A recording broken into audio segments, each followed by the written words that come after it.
Is your family? Black. We all family. What's up, everybody? Welcome back to another episode of Black at the Movies. I'm your host, Ashanti, or your fairy squad mother if you're nasty. And today we're here with. Sorry, hold on one second. Whoa! Hi, Auntie. Hey, girl. How are you today? I'm good. How are you? Very good. You look so beautiful. Oh, thank you, darling. I love those glasses on your face. They frame it Aw, very well. Thank you. I'm glad to be here. I'm glad to have you in my apartment for the first time. The first time. I don't even think you went to the last apartment. Never.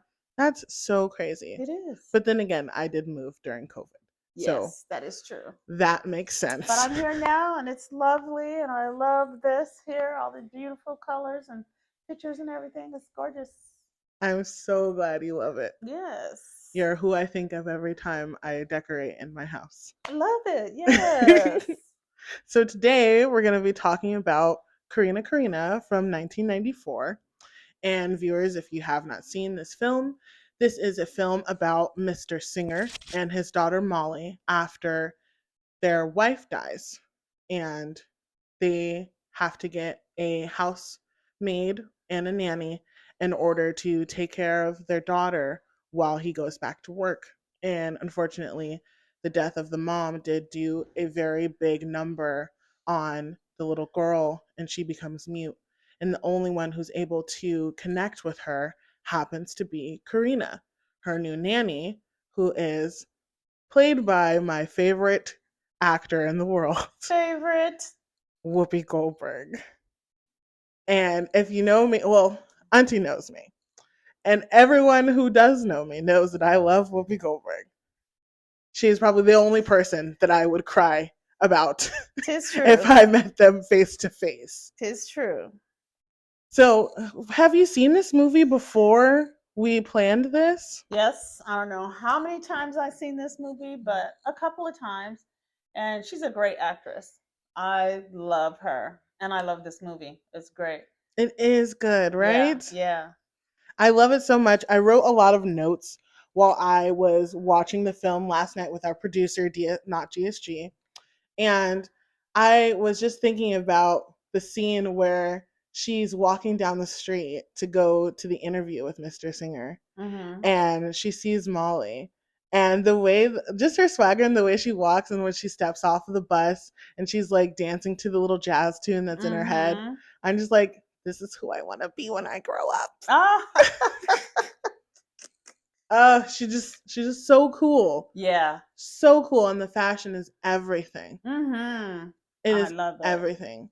And I think that this is also a really good film to teach people who may not know how to deal with death and grief with a child.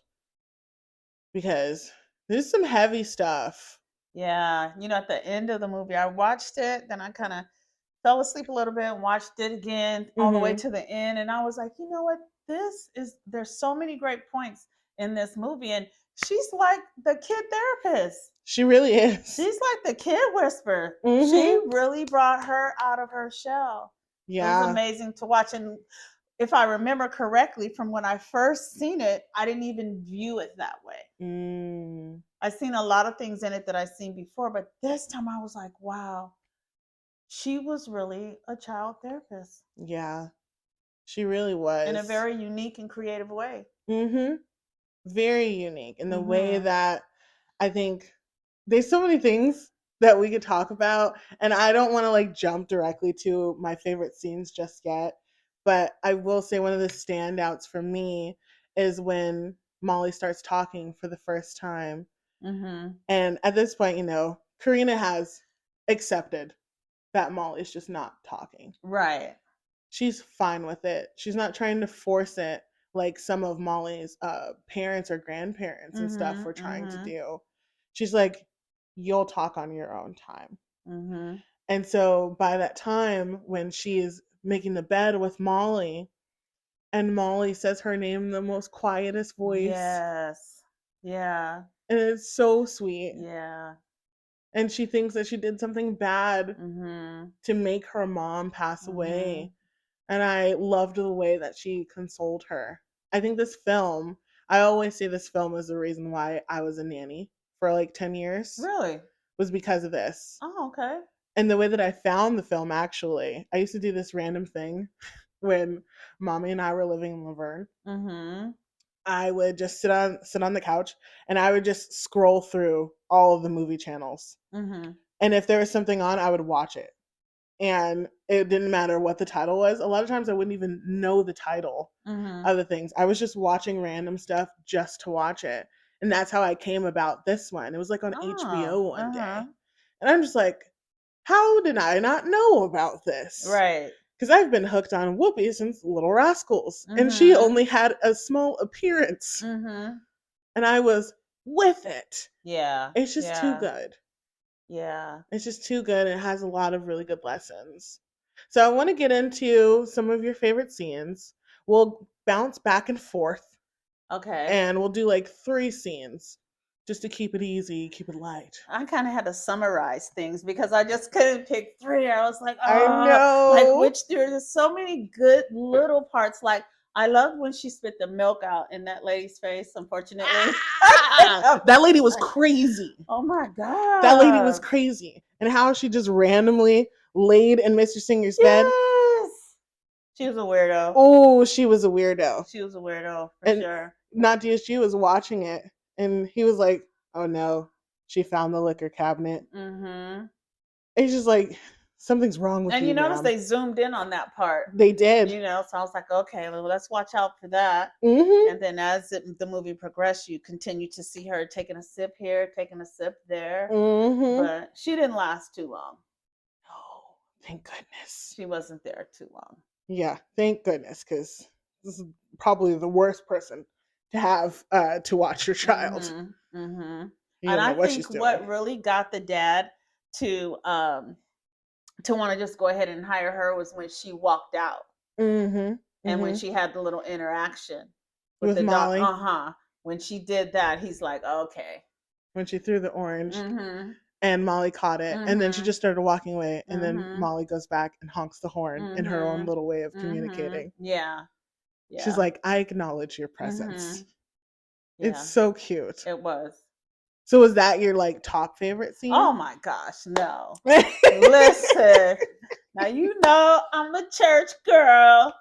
And so I loved all of the scenes from church with her singing in the choir. Yeah. I loved when she took her to the little nightclub and they were singing. Oh, yeah. And I also loved when she took her to her home and she was interacting with the children. And what I didn't remember from before that I noticed this time also is that she helped to create community for Molly. That was her community. Right. Church and her home with all those kids, that was her community. And which is a standout. And she loved it. Right. But that's what happens when you don't teach kids negativity about race and color. When that's not present, kids are just kids. Kids are just kids. Honestly. Kids are just kids. And it's amazing to be around kids and see how their brains work. And they're so accepting. And I just love it. And she was so innocent. She was. So you could tell from that she was probably sheltered, you know, that her mom probably like sheltered her a lot because she was very removed from reality, where you can see other kids on the flip side that are very present with reality. Right. Because I was born in 1958, so I connect a lot to that movie, remembering a lot of stories that my mom told me because my mom used to be a nanny at some point in her younger life. And so thinking about that, thinking about my experiences at schools with little white kids. And it's interesting, you can tell the ones that parents don't put an emphasis on color and race, and you can tell the ones that do. Right. And that's so true. You can tell the difference. I've also had some unsavory experiences as young as like kindergarten and preschool. Yeah. So there's a difference. There is a difference. Let's see. I have a few favorite scenes. One One of my favorite scenes is when Corrina and Molly have that first come to Jesus talk so they can figure out how they can have Molly communicate without having to talk. And that poor woman that's coming out to take their order. And Corrina's like, where's your boss? Just climb on in the back. Just rest in the back. This is going to take a little while. Oh my gosh. And then Molly kind of played along with it because, at first she was like totally ignoring everything. And then all of a sudden she's just kind of like, it's like touching her lips a little bit. And then she goes to touch her nose.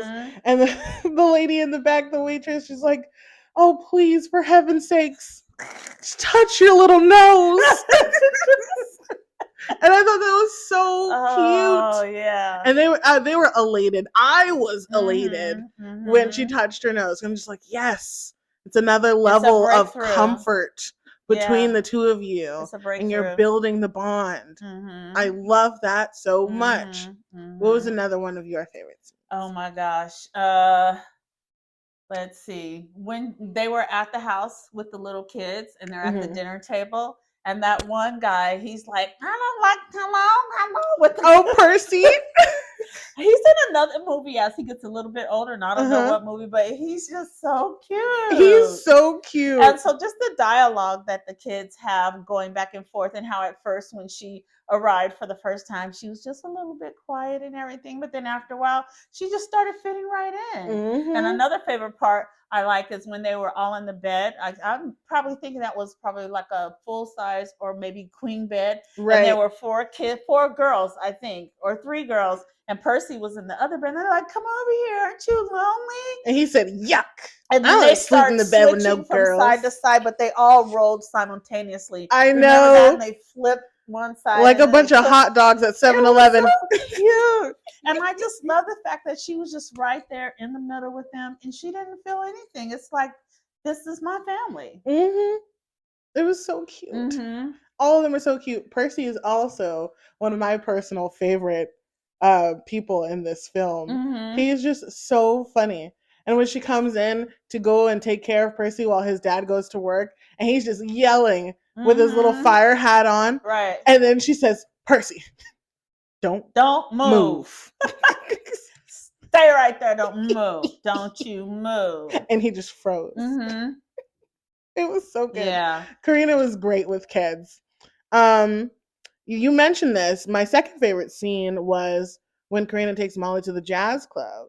And we hear my absolute favorite rendition of Somewhere Over the Rainbow. Yes, didn't she sing that wonderfully? Oh my goodness. It was so good. I'm just like, I don't know. A lot of soundtracks from older films tend to be hard to find. So they're usually not on like Spotify or any other streaming service. Typically, you're like scrounging the internet in order to find some sort of recording for this. A lot of it's almost like lost data and lost media. But I think I found a clip of it specifically on YouTube. And I'm just like, well, I guess I'll just listen to this until I can find the entirety of the song, because it was just so good and it was very beautiful. I don't think I've ever really heard many other Black people sing that song, because when they did it in The Wizard of Oz, and then The Wiz came about, and they don't have it in The Wiz. They have their own songs that are equally as good, but the rendition that was in the film was so good. And then you skip a few scenes later and you hear Molly singing it in her room while she's dancing on her bed.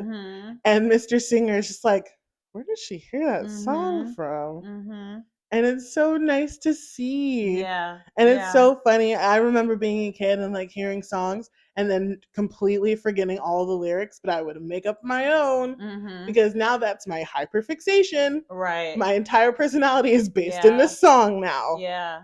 And I think also it's like some of the little parts where they talked about heaven, and then the dad's like, that's just something that they made up. But that song, when you think about that song, Somewhere Over the Rainbow, you have to look in the sky in order to see the rainbow. And you can think about how when Corrina was hanging up the laundry outside, and how she had laid out her mom's dress I know. I was like, oh my God, I'm gonna cry right now. I know. And she had her hand in the pocket and she was just looking up. And so all those little things you could see where she's beginning to connect the same belief that Corrina had. Mm-hmm.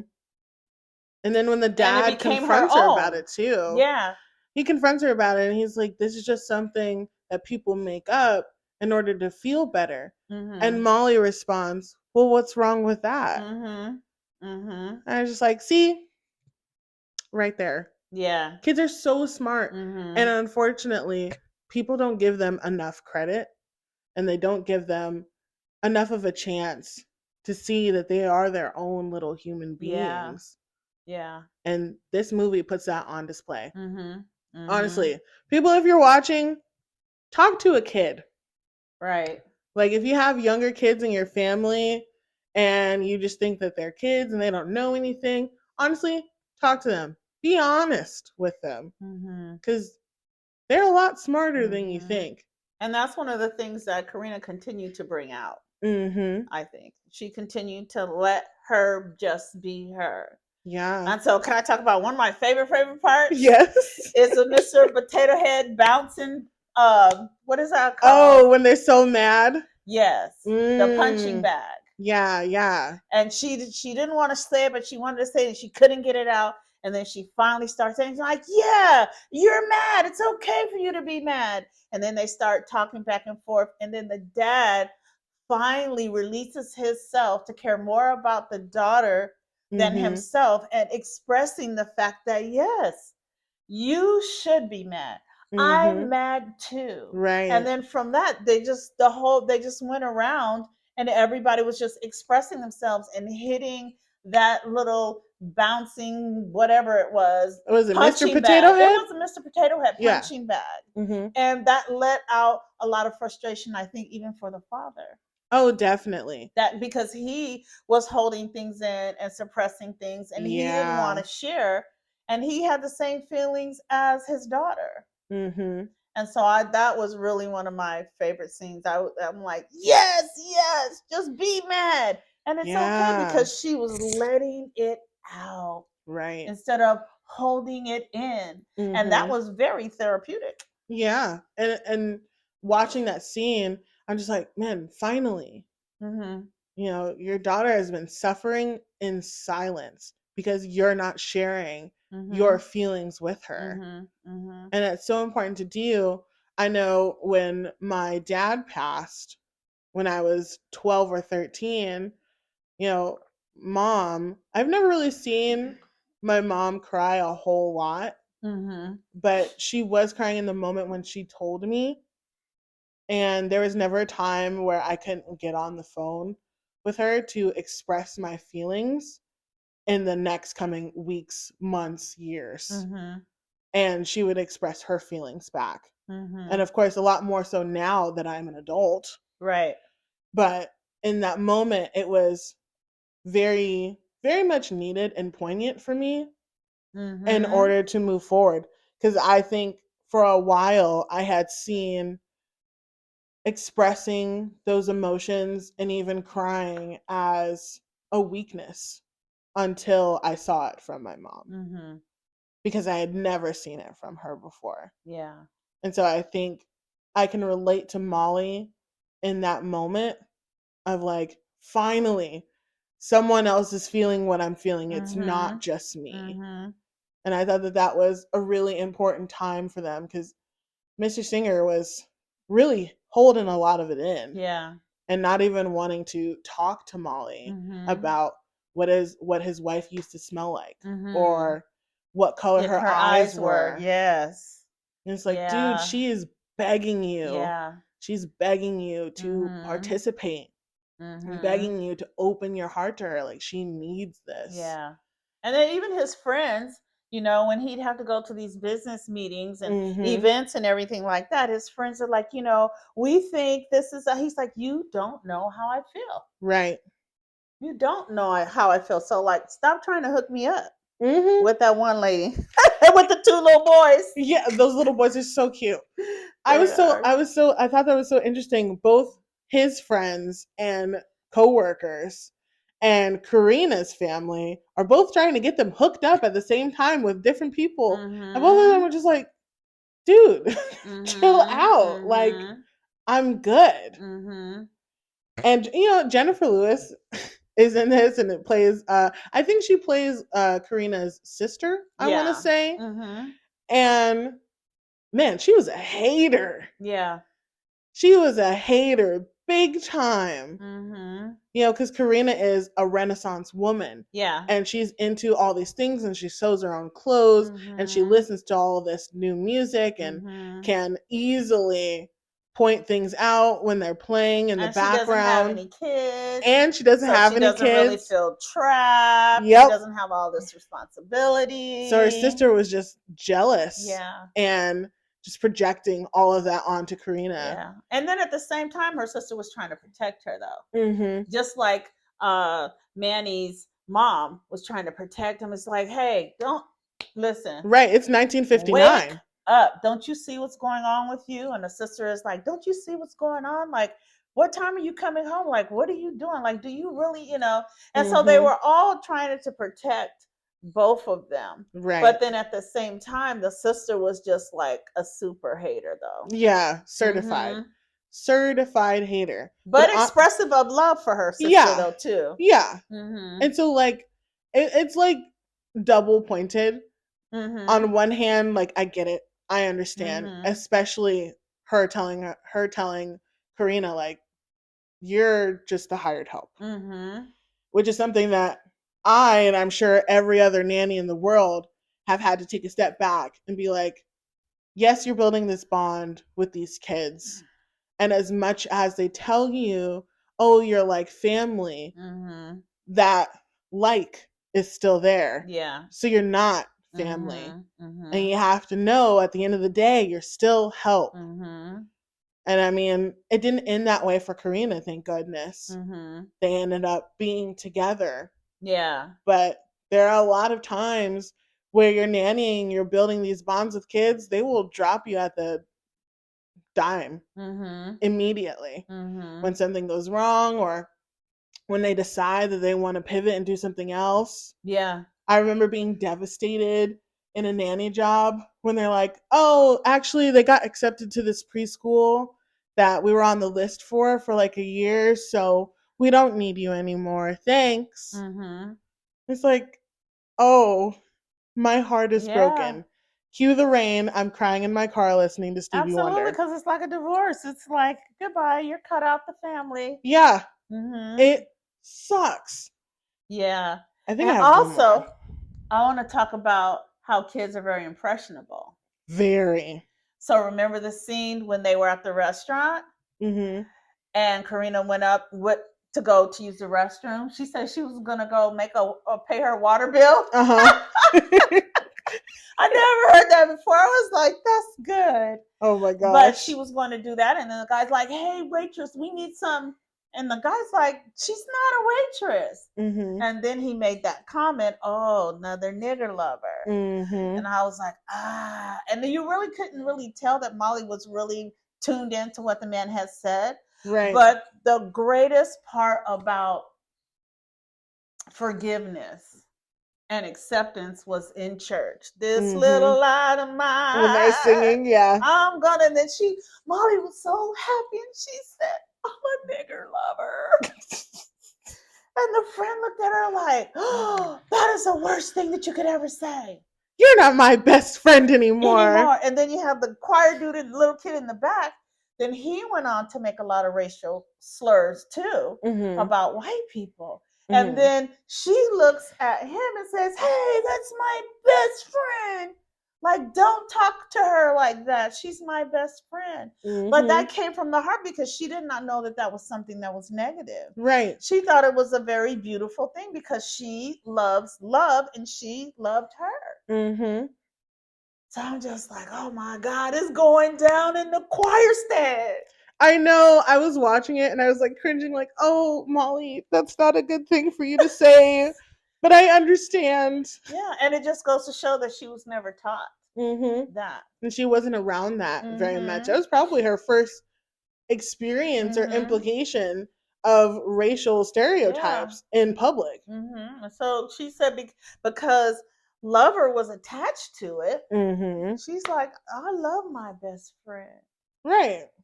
Oh, but it turned out well because I was like, okay, church is about to stop right now. Right. And I'm just like, please don't say that ever again in front of anybody else, okay? Oh my God. Please and thank you. That was a good one.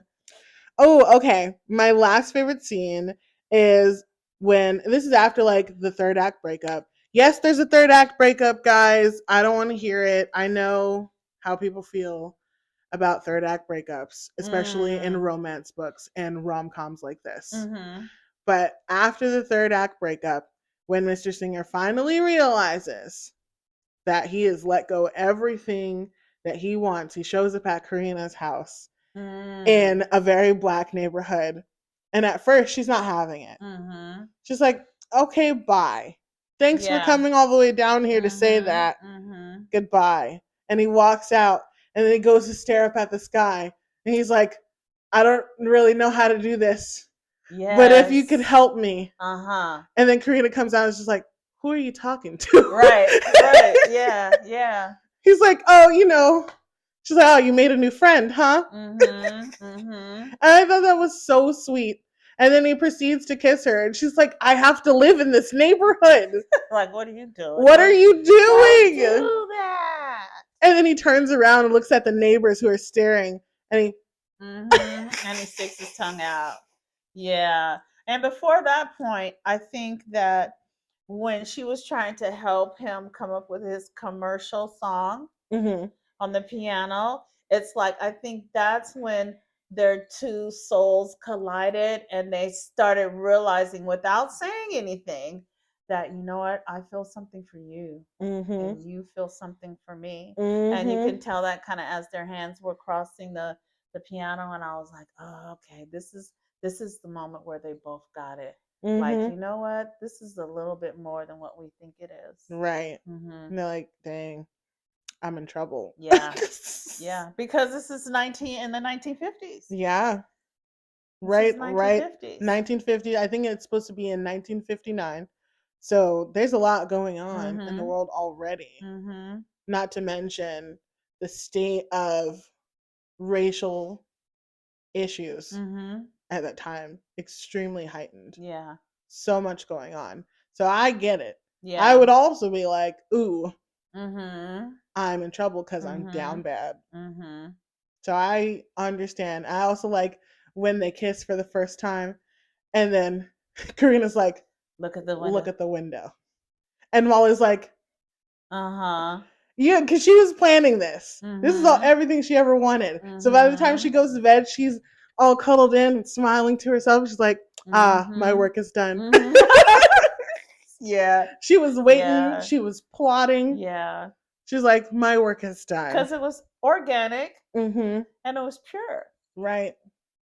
Pure, organic affection and love connection just coming together. And that's what she wanted. You know, she wanted a mom figure. She wanted a female that understood her. She wanted a companion for her father. And she wanted them both to stop smoking. She hid those cigarettes all over the place. All over the place. In the sandbox, in the dollhouse with the tortoise Lois.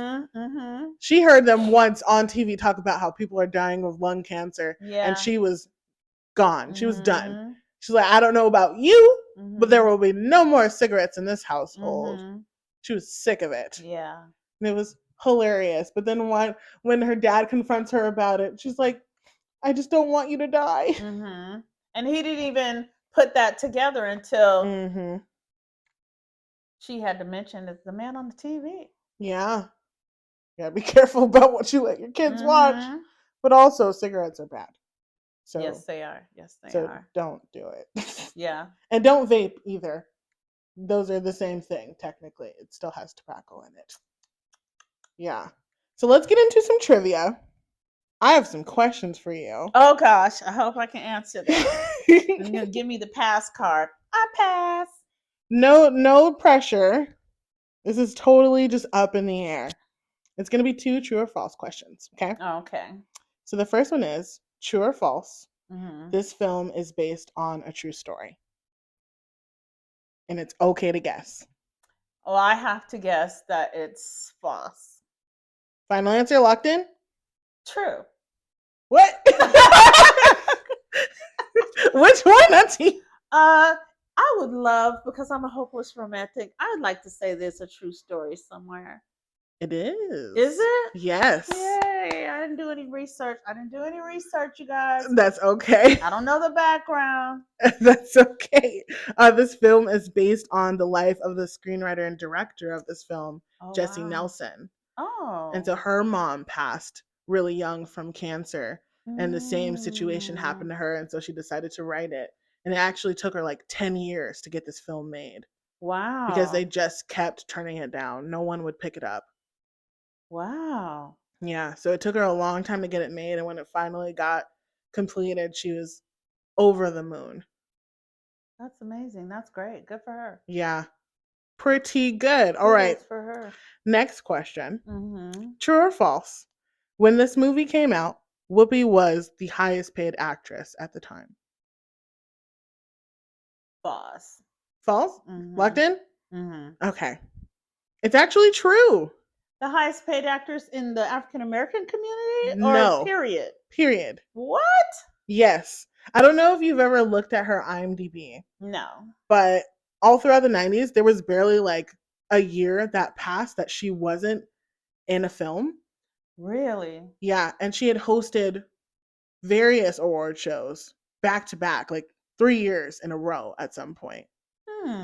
And so she was working. She was booked. The highest paid actress, period? Period. She was booked. She's also one of the only EGOTs. That's amazing. Good for her. Yeah, she was booked. And I loved every single one of them. Mm-hmm. I watched Ghost for the first time like 5 years ago. Great movie. Sister and Act. I was Great in it. Movies. Oh, don't even bring up Sister Act. Mm-hmm. That's one of my favorites. Mm-hmm. Not DSG knows. I watch that all the time. Mm-hmm. I watch it all the time. And then Sister Act 2? Yeah. Lauryn Hill. And come on, let's talk about the one that I always talk about, your dad. Clara's Heart. That Heart. one's also good. I feel like that one's a sleeper and not too many people know about that. Same with Corrina. I love that movie, and you know that one favorite song. I know. used to chap your dad's hide. I know. Sing it to you all the time. And joke's on him. I became a nanny anyways. Oh my gosh. It's so good. Yeah. She's great in everything that she does. That's another one. You guys should watch that. Yeah. If you haven't seen Corrina or Clara's Heart, you have homework now, and you have to complete it and go and watch those things and then report back to me via comments. I'll be watching. Mm-hmm. Well, thank you so much for coming. I have one final question for you. Okay. And this is a good one. If there was a soundtrack to the biopic of your life, who would feature as your main artist? Probably Stevie Wonder. Yeah? Why? Because he is so amazing at just singing about life, from the birth of his daughter to community, to just this. I mean, he just covers the whole spectrum, from love, just everything. And so it would be Stevie Wonder. Yeah, because, my life is like this. Honestly. And he has so many different songs that are timeless. Timeless. Really timeless. But I think anybody could find one song of Stevie Wonder's that represents a moment in your life. Right. So something you can relate to. Yeah, I think it would probably be him. I love Stevie Wonder. There's a song that plays in one of the beginning scenes from Poetic Justice after Justice's boyfriend gets killed. And she's like contemplating still being alive without him. And she puts on a Stevie Wonder track, and it's very sad, but it's also just so good. And it illuminates the scene, and it really pulls on your heartstrings. And I think that's one thing that Stevie is like incredible at. Yes. Beyond his musicianship and his ability to create these lyrics that can relate to anyone's story. Yeah. I understand why you would pick him. I love him. It makes sense to me. I love him too. Like, I'm so glad you do. It's your fault. You and the rest of my parents, and when I say parents, I mean my mom and my aunties, get it right. Because you guys are everything. Well, we appreciate you. We appreciate and you. We're so glad that you've just become so refined, so well-rounded. I mean, I couldn't have did a better job myself. Hats off to your mom. Yes. For exposing you to so many different things. And you're just an amazing creative person. Thank you. And I can't wait to see how everything's going to roll out for you. It's just great. And thank you for giving us an opportunity to come together as an African American community and others that love African American films so that we can come together and enjoy these great pieces of work. I appreciate you. I love you, Auntie. Thank you so much for coming to my apartment and coming on this podcast and getting filmed for this. I know, because you know how I feel about film. I know. And thank you, viewers, for watching. If you're still here, please subscribe, like, and comment. And we'll see you on the next one. Bye.